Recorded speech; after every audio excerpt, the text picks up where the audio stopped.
Everyone's world. Today my project is basic of electricity. Now I'm going to show the basic circuit. I connected A12 to positive and J12 to negative.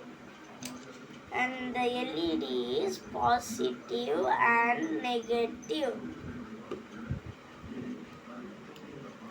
I give the power to the circuit. See the LED is on. Electricity flows from positive to negative in closed circuit. If I open the circuit, the LED off.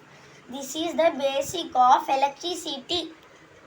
This is my other project. If you like my video, do subscribe, like and share with your friends.